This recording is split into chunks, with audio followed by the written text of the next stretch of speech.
So good morning बच्चों। Again मैं आपके सामने आ गया हूँ 10 कदम लेके, और एज आई प्रॉमिस्ड मैं आपके सामने लेकर आ गया हूँ अब सॉल्यूशंस का 10 कदम। तो हमने इससे पहले क्या देखा था? हमने इससे पहले सॉलिड स्टेट के 10 क्वेश्चंस आपको कराए थे, जो कि आपके सीयूईटी एग्जाम्स में पूछे गए हैं, 2023 और 22 में पूछे गए हैं। लेटेस्ट क्वेश्चन हमने आपको सॉल्व कराए थे और बताया था कि इसी तरह से क्वेश्चंस आपके फर्दर एग्जाम में भी आने वाले हैं, इसी टाइप के कुछ क्वेश्चंस आपके वहां भी आएंगे। चलिए अब हम बात कर लेते हैं सॉल्यूशंस की। तो ये जो चैप्टर हमारा होने वाला है ये स्पेशली आपका न्यूमेरिकल बेस्ड रहेगा। So most of the question you may see numerical type questions. So अब हम इसको सॉल्व करेंगे, बहुत सावधानी से सॉल्व करेंगे और आराम से एक एक कॉन्सेप्ट्स को जानते हुए इसमें हम आगे बढ़ेंगे। तो शुड वी स्टार्ट? एक बार यस बोल दीजिए। यस। तो सबसे पहला क्वेश्चन आपके सामने ये रहा, ऐसे ही तो बोलते हैं। सबसे पहला क्वेश्चन आपके कंप्यूटर स्क्रीन पर ये रहा।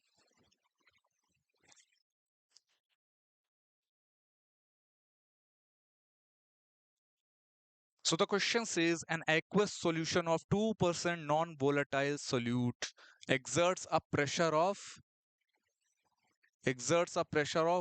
1.024 bar at the normal boiling point of the solvent. What is the molecular mass of the solute?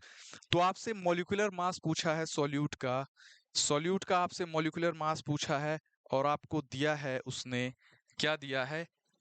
1.004 bar pressure पर आपसे पूछा है मॉलिक्यूलर मास किसका? सॉल्यूट का। चलिए सॉल्व करते हैं। सो अब क्या करेंगे हम इसमें? सबसे पहले क्या क्या आपको गिवन है वो लिखना है।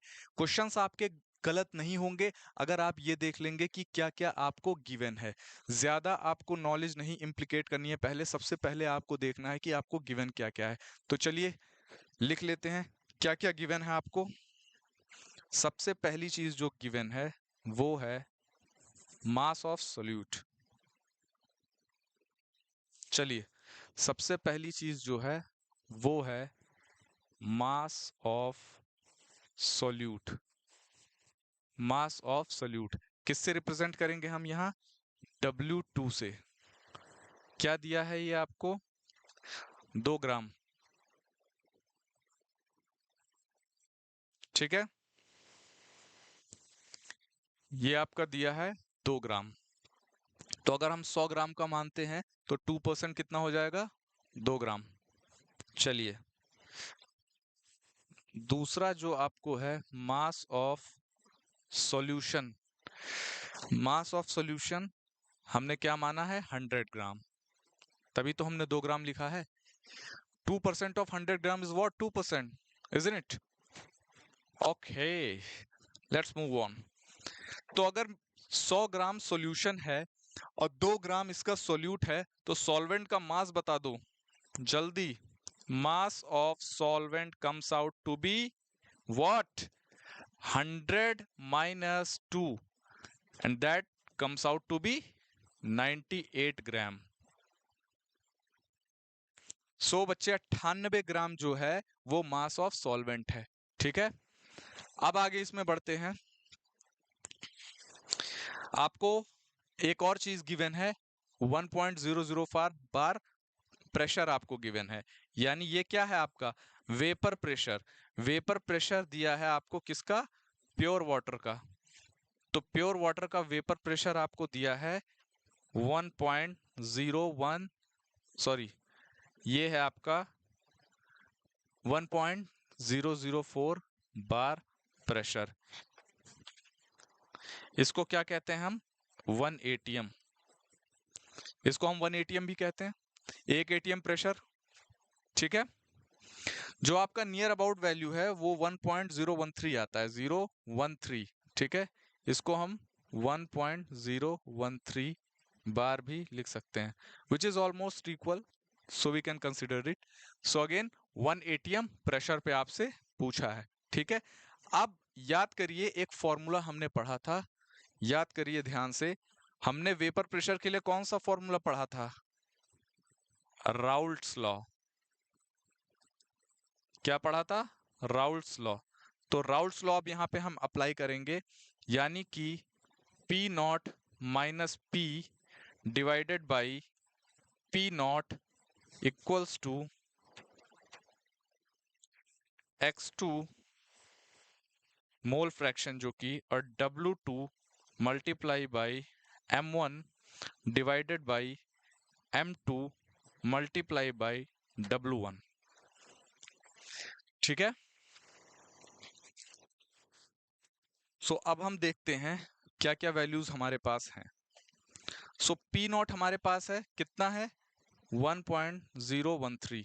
ठीक है, पी नॉट हमारे पास 1.013 और जो P है हमारे पास वेपर प्रेशर वो गिवन है 1.004। ये आपका है P।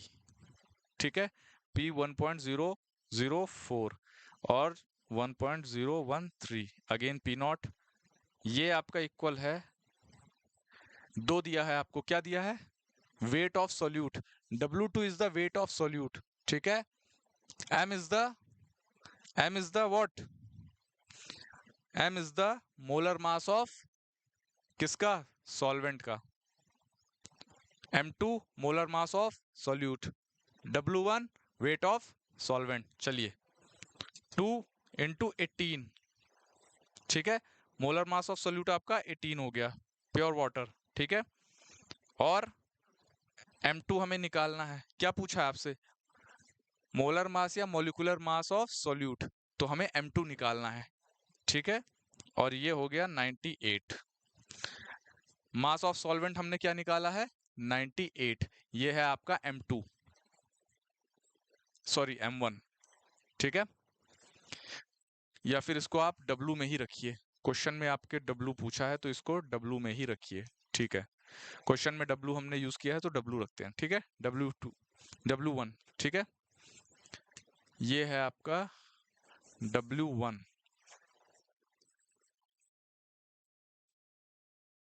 चलिए अब इसको हम सॉल्व कर लेते हैं। तो यहां से जब हम काटा पीटी मचाएंगे तो यहां से हमें M2 निकल के आएगा, मैं डायरेक्ट लिख देता हूं, आप कैलकुलेट कर लीजिएगा, 41.35 ग्राम मोल इनवर्स। ऑप्शन में कहा है ये 41.35, option 1। So option 1 would be the correct answer. So option 1 would be the correct answer. ठीक है, तो हमने सबसे पहले क्या किया, हमने मास ऑफ सोल्यूट निकाला जो कि हमें गिवन था, which is said that 2% of non volatile solute. 100 ग्राम हमने मास सॉल्यूशन माना, यहां से हमको मास ऑफ सॉल्वेंट मिल गया, हमको वेपर प्रेशर पता है 1.004 विच इज अगेन गिवन। हमने यहां से फॉर्मूला लगाया राउल्ट्स लॉ के लिए, P not minus P upon P not, ये है आपका mole fraction which is again equal to, ये आपका आया W2 इंटू M1। ये आइडेंटिटी आपको याद रखनी है, ये आइडेंटिटी आपको याद रखनी है, ये बहुत इंपॉर्टेंट है, ये वाली आइडेंटिटी आपको याद रखनी है, न्यूमेरिकल के पर्सपेक्टिव से बहुत इंपॉर्टेंट है ये। यहाँ पे आपको मॉलिक्यूलर मास पूछ सकता है, वेट ऑफ सोल्यूट पूछ सकता है, या वेट ऑफ सॉल्वेंट भी पूछ सकता है। ठीक है, ये सारी चीजें आपसे यहाँ से पूछी जा सकती है। सो मूविंग अहेड, दूसरे क्वेश्चन की ओर चलते हैं। इस क्वेश्चन को पढ़ेंगे आप। क्वेश्चन कह रहा है when 1.5 gram of a non-volatile solute is dissolved in 30 gram of a solvent, the boiling point of the solvent is raised by 2 Kelvin. Calculate the molar mass of the solute given that K for the solvent is 1.85 Kelvin kg mole inverse. ठीक है, अब देखते हैं इस question को हम। चलिए क्या क्या दिया है आपको, क्या क्या दिया है आपको,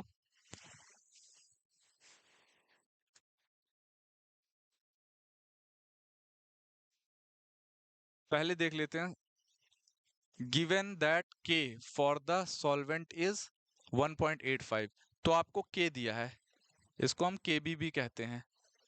ठीक है, ये दिया है 1.85 K kg मोल इनवर्स। ठीक है, ये दिया है आपको, और क्या दिया है, और दिया है आपको WB दिया है आपको 1.5 gram of a non volatile solute, ठीक है। सोल्यूट का वेट दिया है आपको 1.5 ग्राम। और क्या दिया है 30 ग्राम ऑफ अ सॉल्वेंट, यानी WA भी दिया है आपको 30 ग्राम, ठीक है। WA इसको कंसीडर हम कर लेते हैं 30 ग्राम। और क्या दिया है सॉल्वेंट का the boiling point of the solvent is raised bye 2 kelvin. तो भैया 2 केल्विन बॉइलिंग पॉइंट सॉल्वेंट का रेज हो जाता है। तो ये 2 केल्विन जो रेज हो रहा है ये क्या है, ये टेम्परेचर डिफरेंस है। क्या है आपका, ये है आपका बच्चे टेम्परेचर डिफरेंस। तो let us assume that temperature difference जो है वो आपका डेल्टा टीबी ये क्या है 2 केल्विन है, ठीक है। अब इसके लिए हमने फॉर्मूला पढ़ा है, हमें निकालना है molar mass of the solute. तो molar mass of the solute यानी ये हमको निकालना है MB। अब molar mass of the solute क्या आता है, एक फॉर्मूला है आपको याद रखना है, ये KB into WB into 1000 divided by delta TB into WA। चलिए ये आइडेंटिटी आप याद रखेंगे, विच is again very important one that should be remembered, and always keep this thing into your mind while applying such kind of numericals में आपको ये formula बहुत important होने वाला है। अब यहाँ पे हम देख सकते हैं इसमें क्या क्या हमको वैल्यूज दी हैं, सारी ही वैल्यूज दी हैं।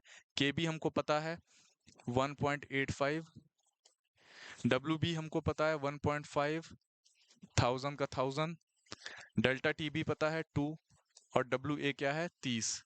तो सॉल्व करेंगे क्या आएगा आपका, सॉल्व करने पे आपका जो वैल्यू आएगी वो है 46.25 ग्राम मोल इनवर्स, ठीक है। 46.25 ग्राम मोल इनवर्स, ये आपका है आंसर। तो आपका ऑप्शन 1 सही हो जाएगा। चलिए तीसरा देख लेते हैं। अब ये सारे क्वेश्चन आपके बहुत इंपॉर्टेंट होते हैं, ऐसे क्वेश्चन ही बनाने में पेपर सेटर को मजा आता है। मोलैरिटी, मोलैलिटी, कॉलिगेटिव प्रॉपर्टी और नॉन आइडियल सॉल्यूशन। तो क्या समझते हो, नॉन आइडियल सॉल्यूशन क्या होते हैं, जो राउल्ट लॉ को फॉलो नहीं करते हैं। आइडियल सॉल्यूशन दोस फॉलो राउल्ट लॉ। तो नॉन आइडियल सॉल्यूशन क्या है, डेविएशन फ्रॉम राउल्ट लॉ, ठीक है। डेविएट कर जाएंगे मतलब फॉलो नहीं करेंगे, ठीक है। ऑस्मोटिक प्रेशर मैंने आपको बताया था जब कॉलिगेटिव प्रॉपर्टी पढ़ाई थी, that osmotic pressure is one of the colligative properties of any solution, ठीक है। तो colligative property is somewhat link to osmotic pressure. Molarity क्या है आपका, क्या है molarity, concentration but the solution का कंसंट्रेशन जो होगा वो पर लीटर में होगा, यानी number of moles of solute divided by litres of solution. Molality क्या होगा, number of moles of solute per kilogram of solvent, ठीक है। ये बाय डेफिनेशन हमने देखी। तो इसका आंसर क्या होना चाहिए, A का 3, तो A का 3 तो इन दोनों में भी है, ठीक है। B का क्या है, B का 1 है, तो ये आंसर 2 ही सही होगा क्योंकि B का 1 एक ही जगह है, ठीक है, ठीक है। C आपका कॉलिगेटिव प्रॉपर्टीज, C है आपका सेकंड, D है आपका फोर्थ, ठीक है, ठीक। तो आपने देखा क्या, मोलैरिटी देखा आपने, number of moles of solute पर लीटर ऑफ सॉल्यूशन। मोलैलिटी आपका क्या है, number of moles of solute divided bye kilogram of solvent. Colligative property क्या है, ऑस्मोटिक प्रेशर, ठीक है। और जो नॉन आइडियल सॉल्यूशन है वो राउल्ट लॉ से डिफ्लेक्शन फॉलो करेंगे, नेगेटिव डेविएशन देंगे, ठीक है। तो ये हमने कर दिया, आंसर 2 इसका होगा, ठीक है। अब बढ़ते हैं आगे। Consider the 1 molar aqueous solution of the following compounds and arrange them in the increasing order of elevation in the boiling points। तो अब आपको पूछा है 1 मोलर एक्वस सॉल्यूशन में इन सभी कंपाउंड्स के बढ़ते क्रम में बॉइलिंग पॉइंट्स का ऑर्डर पूछा है। ठीक है, C6H12O6 पहला ग्लूकोज दिया है, दूसरा सोडियम क्लोराइड है, तीसरा मैग्नीशियम क्लोराइड है, चौथा एल्यूमिनियम क्लोराइड है एंड पांचवा एल्यूमिनियम सल्फेट है। ठीक है, आपसे ऑर्डर पूछा है बढ़ते क्रम में, किसका? बॉइलिंग पॉइंट का। तो जो बॉइलिंग पॉइंट है किसी भी कंपाउंड के बढ़ते क्रम में हम सेट करना चाह रहे हैं बॉइलिंग पॉइंट को, तो उसके लिए हम क्या एक फैक्टर को कंसिडर करेंगे? उस फैक्टर का नाम है वॉन हॉफ फैक्टर। क्या नाम है? वॉन हॉफ फैक्टर, जिसको हम डिनोट करते हैं आई से। ठीक है, अब इसको हम देखेंगे, जिसका वॉन्ट हॉफ फैक्टर जितना ज्यादा होगा उसका बॉइलिंग पॉइंट भी उतना ही ज्यादा होगा। तो अब इनमें जो हमारे पास डेटा है वो ये है कि C6H12O6 ये जो होता है, क्या ये इलेक्ट्रोलाइट है? पहले तो क्योंकि वॉन्ट ऑफ फैक्टर जो है वो डिसोसिएशन से होता है, आपका निकल के आता है प्रैक्टिकल वैल्यू। देखो, क्या ये आपका इलेक्ट्रोलाइट है? जी नहीं, नॉन इलेक्ट्रोलाइट है। तो ये तो वैसे ही रेस से बाहर है, ये तो जाएगा सबसे लास्ट बेंच में, आखिरी में। ठीक है, बाकियों की बात कर लेते हैं। NaCl की देखते हैं। NaCl का जो निकल के आता है आई, वो है 2। कैसे? Na प्लस Cl माइनस, तो क्या हो गया? 2। दूसरा है MgCl2, तो ये हो गया आई 3। कैसे? 2 Mg का, Cl का -1। चलिए, AlCl3 का क्या हो गया? आई 4। कैसे? 3 प्लस हो गया वैलेंसी Al का, Cl का माइनस। और एल्युमिनियम सल्फेट का क्या हो गया? ये हो गया I5। कैसे? सल्फेट का 2 माइनस इधर और Al का 3 प्लस इधर, तो 3 2 5। अब बताओ, 5 4 3 2, इसको 0। ठीक है, नॉन इलेक्ट्रोलाइट। तो ये आपका हो गया EDCBA, है ना? तो ये बढ़ते क्रम में हो जाएगा, हमको लगाना है, ये घटते क्रम में होगा, हमें लगाना है बढ़ते क्रम में। इंक्रीजिंग पूछा है, चलिए इंक्रीजिंग में कर देते हैं, कोई बात नहीं। तो इंक्रीजिंग में आपका हो गया, इंक्रीजिंग में सबसे पहले आएगा A आएगा, ये 0 है, इसका कोई मतलब नहीं है। इससे ज्यादा B है, फिर C है, फिर D है, फिर E है। तो जो आपका ऑर्डर है वो ऐसे होगा,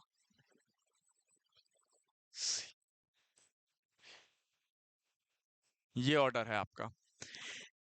A होगा सबसे पहले, सबसे कम A होगा बॉइलिंग पॉइंट, फिर होगा B का यानी कि NaCl का, फिर उससे ज्यादा बॉइलिंग पॉइंट होगा MgCl2 का, और फिर होगा AlCl3 का एंड देन एल्यूमिनियम सल्फेट का। तो ऐसा ऑप्शन कहाँ हमको दिख रहा है? ऐसा ऑप्शन हमको दिख रहा है ऑप्शन नंबर C। तो ऑप्शन नंबर C जो है वो इसका करेक्ट आंसर हो जाएगा। चलिए पांचवें क्वेश्चन पे आते हैं। Calculate the molarity of a solution containing 5 gram of NaOH in 450 ml of solution. वाह जी, 5 ग्राम ऑफ NaOH पूछा है 450 ml ऑफ सॉल्यूशन के बीच। तो भैया मोलरिटी निकालना है हमको। आ जाओ अपने पुराने वाले मेथड पे। तो मोलरिटी क्या बताई थी मैंने? मोलरिटी जो है कैपिटल M, ये क्या है? Mass of solute. क्या है? मास ऑफ सॉल्यूट ऑफ और वॉल्यूम इन लीटर्स सॉल्यूशन के।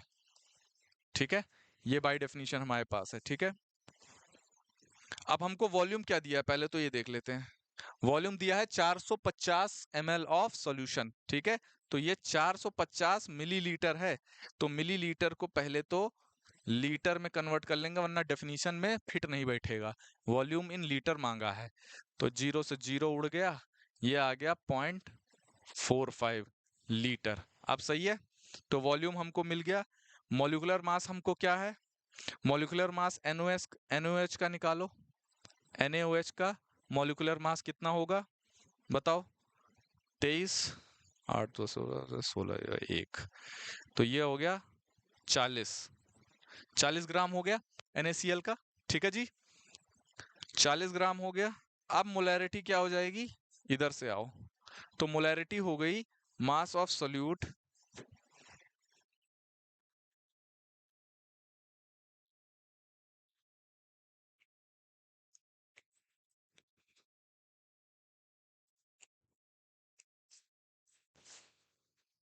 चालीस 0.5, 5 दिया है हमको। अच्छा ठीक है, 5 ग्राम पूछा है आपसे। ठीक है, मोलर मास हमने निकाल लिया, इसका 40 है ग्राम। ठीक है, ठीक है। तो मास ऑफ सोल्यूट आपका क्या है, मास ऑफ सोल्यूट है 5 डिवाइडेड बाई मोलर मास, यहाँ पे कितना हमने निकाला है 40 ग्राम NaOH का, ये हो गया 40 multiplied by volume of solution in litre 0.45। यही तो है ना, यही है। तो mass of solute 5 gram of NaOH हम ले रहे हैं, मोलर मास उसका है, मोलर मास कितना है 40 है। ठीक है, ठीक है। और 0.45 आपका, 0.45 आपका वॉल्यूम ऑफ सॉल्यूशन है। ये आपका नंबर ऑफ मोल्स है, सॉरी नंबर ऑफ मोल्स है। तो ये जो आपका है 5/40 है, नंबर ऑफ मोल्स है डिवाइडेड बाय सॉल्यूशन। अब इसको आप सॉल्व करेंगे तो ये आ जाएगा 5 का 5, 40 इंटू 4, 5, ये आ गया आपका 18, 5/18। ये वैल्यू जो है वो आ गई 0.278 molar, 0.278। Option B is the right one, 0.278 molar solution. ठीक है, तो हमको पता था 5 ग्राम NaOH का, हमने क्या निकाला, मोलर मास निकाला, मोलिकुलर मास निकाला NaOH का, and then again we have 450 ml of solution. So इसको हमने then we converted into the litres, and then हमने we put into the formula of molarity, and then we got 0.278 molar concentration, and that's the molarity. The correct option would be option B. So here we proceed for the next one. Question is asking in which mode of expression the concentration of a solution remains independent of temperature. पूछा है भैया इनमें से कौन सा ऐसा है जिनमें कंसंट्रेशन जो है सॉल्यूशन का वो टेम्परेचर पे डिपेंड नहीं करता है, यानी वो तापमान पे डिपेंड नहीं करता है। तो बताइए, मोलैरिटी, मोलैरिटी तो बिल्कुल करेगी, changes with respect to temperature. ठीक है, नॉर्मेलिटी अगेन करेगी, फॉर्मेलिटी भी करेगी, मोलैलिटी नहीं करेगी। ये नहीं करेगी, does not change with respect to temperature. So किसी भी प्रकार के टेम्परेचर चेंज का जो प्रभाव है वो मोलैलिटी पे नहीं पड़ेगा। ठीक है, इस बात को आप याद रखेंगे, गांठ बांध के रखेंगे।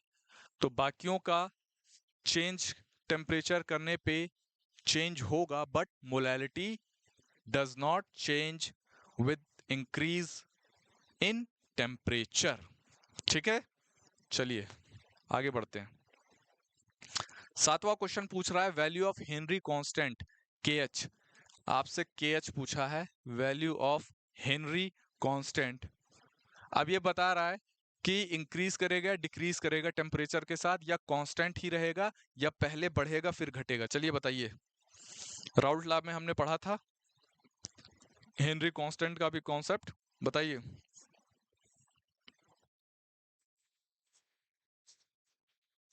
सही बताया आपने, जो वैल्यू ऑफ हेनरी कांस्टेंट है ये टेम्परेचर के साथ इंक्रीज करेगा।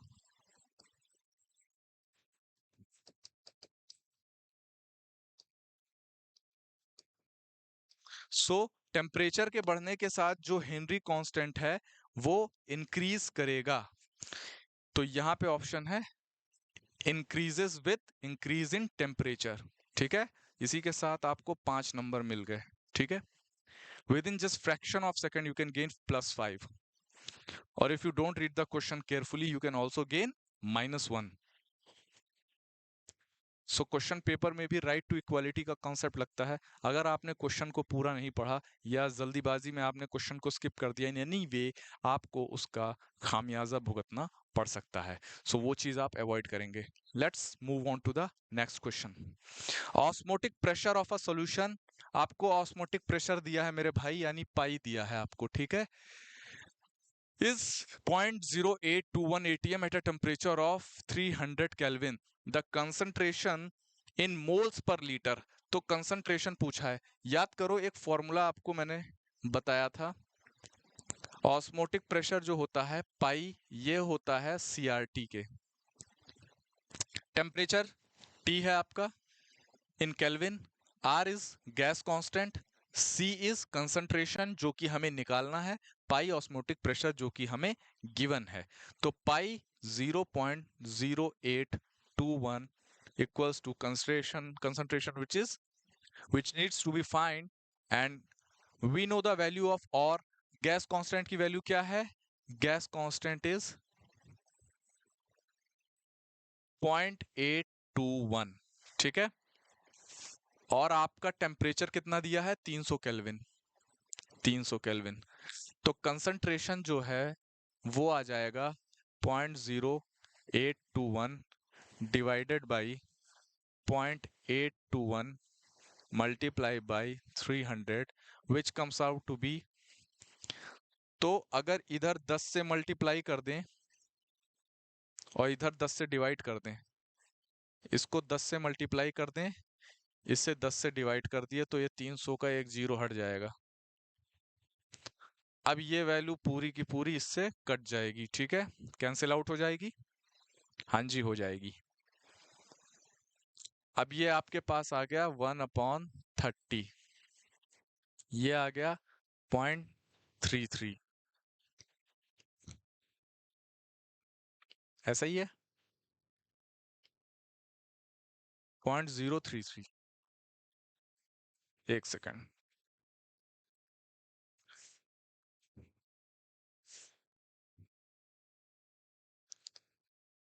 ठीक है, यहाँ 10 से मल्टीप्लाई किए, यहाँ 10 से डिवाइड किए। ठीक है, 0.28, ठीक है, ठीक। हाँ, तो ये आ गया आपका 0.0033।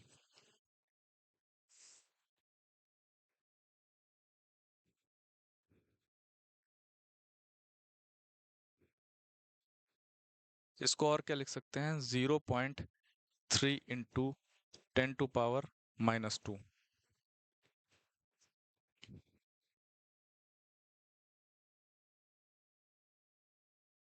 ठीक है,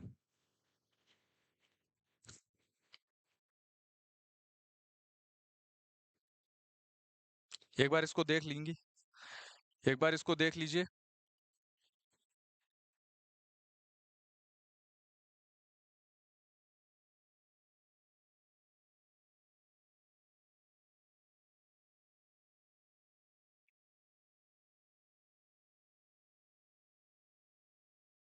तो 0.0821 अपॉन 0.082 इंटू 300। ठीक है, ये आपका आ गया वैल्यू 0.33 इंटू 10⁻²। ये आपका मोलर, ये आपका है molar concentration. Option C, option C. तो जो आपको बेसिक फॉर्मूला इसमें अप्लाई करना है वो है आपका पाई इक्वल टू CRT। तो यहां से आप कंसंट्रेशन जो है पाई अपॉन RT करेंगे। ठीक है, पाई आपको है 0.821 और R है आपका 0.821 और टेम्परेचर 300। इसको आप सॉल्व करेंगे तो 0.3 into 10⁻²।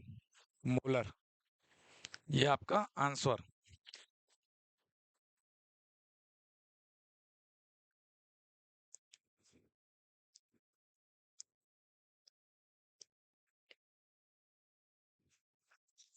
Let's move on to the second last question, which says the want half factor I accounts for। तो want half factor I जो है वो किस लिए हम यूज करते हैं? ऑप्शंस है degree of solubility of solute, दूसरा ऑप्शन जो है आपके पास वो कह रहा है the extent of dissociation of solute, third option is the extent of dissolution of solute, and the fourth one says the degree of decomposition of solution।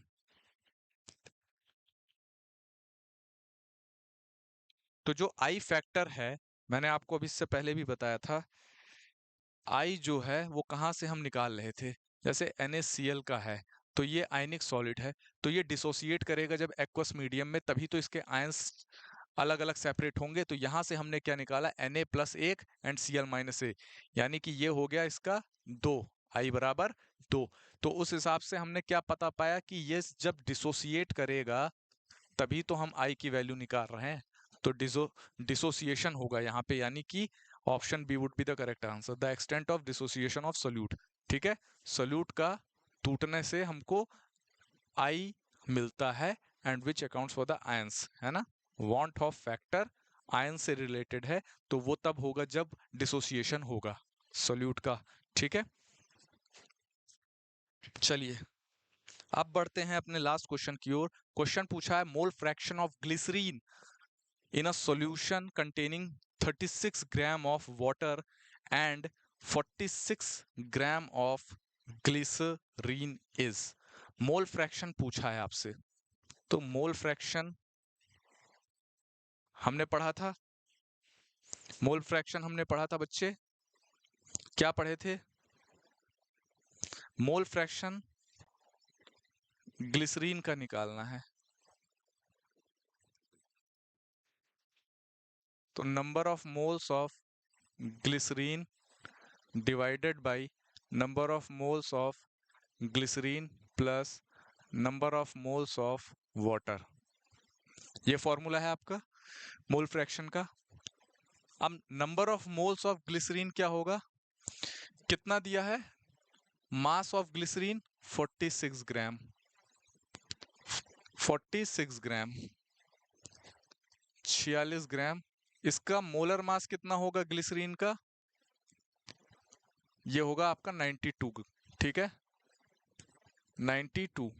ठीक है, again 46 divided by 92 plus mass कितना दिया है water का, मास दिया 36 ग्राम, 36 molar mass of water क्या है बच्चे, 18।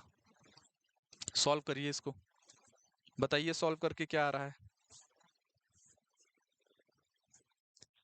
30 सेकंड देते हैं हम आपको, जल्दी से सॉल्व करके बताइए। You have 30 seconds to solve and let me know the answer।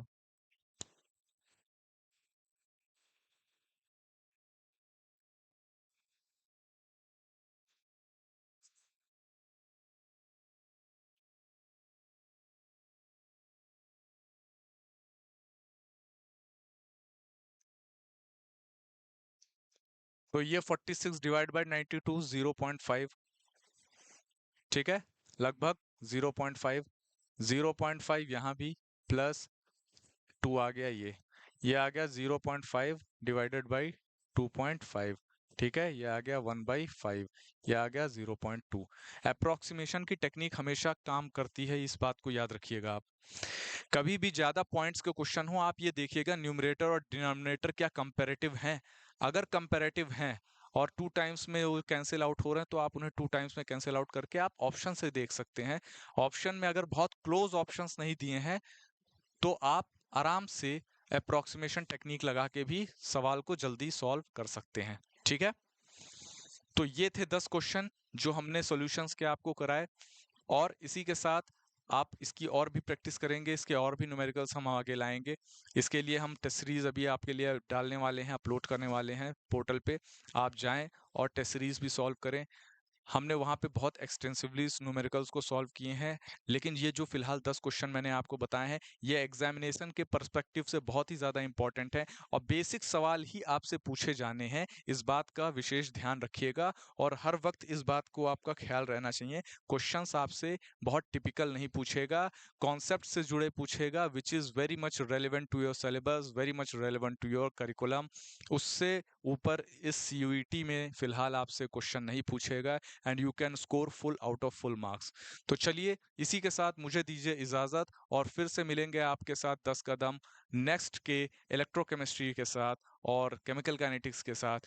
तो इसी के साथ आप इसको प्रैक्टिस करेंगे। कुछ भी डाउट्स होते हैं आप मुझे बता सकते हैं, कमेंट सेक्शन में मुझे रिकमेंड कर सकते हैं कि अगला टॉपिक किसके ऊपर लाऊं या फिर और कोई टॉपिक्स भी है जिसको आप जानना चाहते हैं तो उसको एक्सटेंसिवली मैं कवर कराऊंगा। तो इसी के साथ दीजिए मुझे इजाज़त। स्वस्थ रहिए, खुश रहिए। नमस्कार बच्चे।